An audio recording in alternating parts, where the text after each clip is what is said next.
Hello everyone, I am Isant Ponikar and today I am going to present a PPT on understanding repeatable reads in DBMS. So in this presentation, we will explore unreadable reads, a common concurrency issue in database management system, and we will cover isolation level impacts and prevention techniques. Understanding this concept is crucial for maintaining data integrity and consistency in multi-user database environment. So let's start. So first we will see transaction isolation levels. So transaction isolation levels define the degree to which concurrent transactions are isolated from each other. In ANSI SQL defines four levels, that is read uncommitted, read committed, repeatable read, and serializable. Higher isolation reduces concurrency issues but can lower performance. Choosing the right level is essential for balancing consistency and efficiency. First, read uncommitted. That allows dirty reads.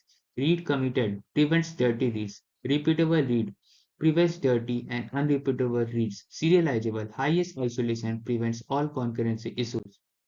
So what are unrepeatable reads? So unrepeatable read occurs when a transaction reads the same row twice but the value differs due to an update by another transaction.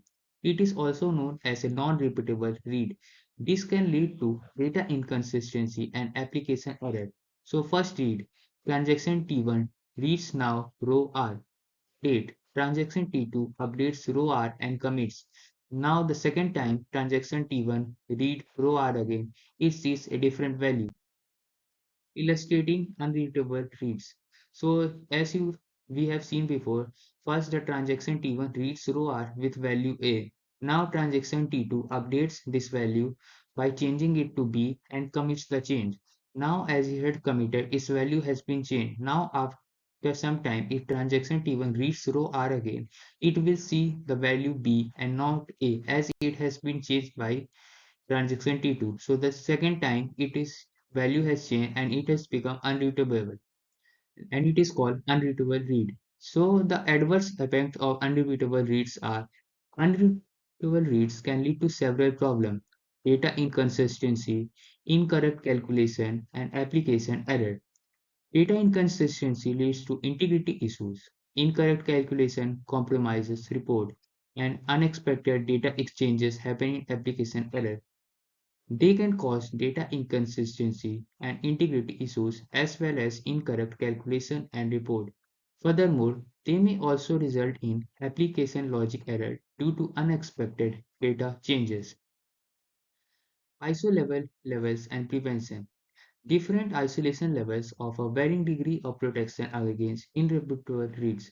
Read committed that allows unrepeatable reads. Second, repeatable read prevents unrepeatable reads.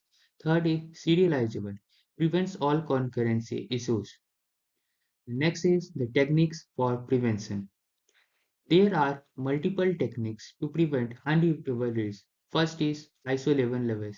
It uses repeatable read or serializable. The second is locking mechanism. In this, we implement shared and exclusive locks. In this, if a variable has we if a transaction access some variable, then it also applies lock in it. Means that variable cannot be used at the same time by some another transaction. So it's by this, we can prevent the unrepeatable read. The third is time stepping. In this, we apply optimistic concurrency control. It means we have at some time after we use time to for unrepeatable read means transaction has some time to perform operation, and if it doesn't complete operation in that time, then it has to leave that variable and it has to abort that transaction. The key takeaways are unreadable reads are a significant concurrency problem. Choosing the right isolation level is crucial for preventing them.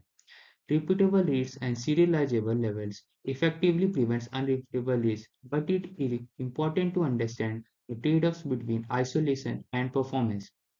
The unreadable reads, that is the concurrency issue in DBMS.